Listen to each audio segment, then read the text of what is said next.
Hi friends, welcome to ఆర్దే creations. చూడండి, నేనైతే మీషోలో ఒక ప్రోడక్ట్ అయితే ఆర్డర్ చేశాను. అదేంటో కాదండి, ఒక శారీ బుక్ చేశాను. ఆ శారీ అయితే ఇప్పుడు వచ్చి నీట్గా అయితే ప్యాకింగ్ చేసి ఇచ్చేసారు. చూస్తున్నారు కదా, ఒకసారి అవన్నీ ఓపెన్ ప్యాకింగ్స్ వేస్తున్నారు ఇప్పుడు కనిపించేలాగా, మనము డిఫెక్ట్ ప్రోడక్ట్ తీసుకోకుండా.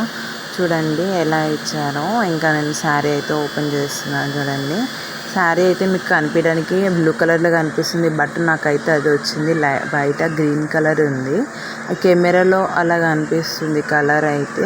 చూస్తున్నారు కదా, బూటీస్తో అయితే చాలా మెత్తగా ఉంది శారీ. నేను ఇంకా విడదీసి అయితే చూపిస్తున్నాను. చూడండి, మొత్తం ఇట్లా నీట్గా కుందన్స్ అయితే వచ్చాయి. ఇవైతే పౌట వరకు కుందన్స్ వచ్చాయి ఫ్రెండ్స్, ఫుల్గా. అండ్ తర్వాత కింద మాత్రమే వచ్చాయి. చూడండి, నేను ఒకసారి వేర్ చేసుకొని చూపిస్తున్నాను. ఒకసారి ఎలా ఉందో చూడండి. శారీ అయితే చాలా మెత్తగా ఉంది ఫ్రెండ్స్. చూసారు కదా, పౌట వైపు మాత్రమే కుందన్స్ అయితే ఇచ్చారు, శారీ మొత్తం అయితే ఇవ్వలేదు. ఇంకా మెత్తగా అయితే ఉంది ఫ్రెండ్స్. నేను చూడండి, ఇంకా నేను మళ్ళీ ఒకసారి చూపిస్తున్నాను. అండ్ బ్లౌజ్ పీస్ చూడండి, బ్లౌజ్ పీస్ చాలా బాగా ఇచ్చారు. హ్యాండ్కి డిజైన్ ఇచ్చారు, అక్కడక్కడ మిగతా పీస్లో బూటీస్ అయితే ఓకే లైక్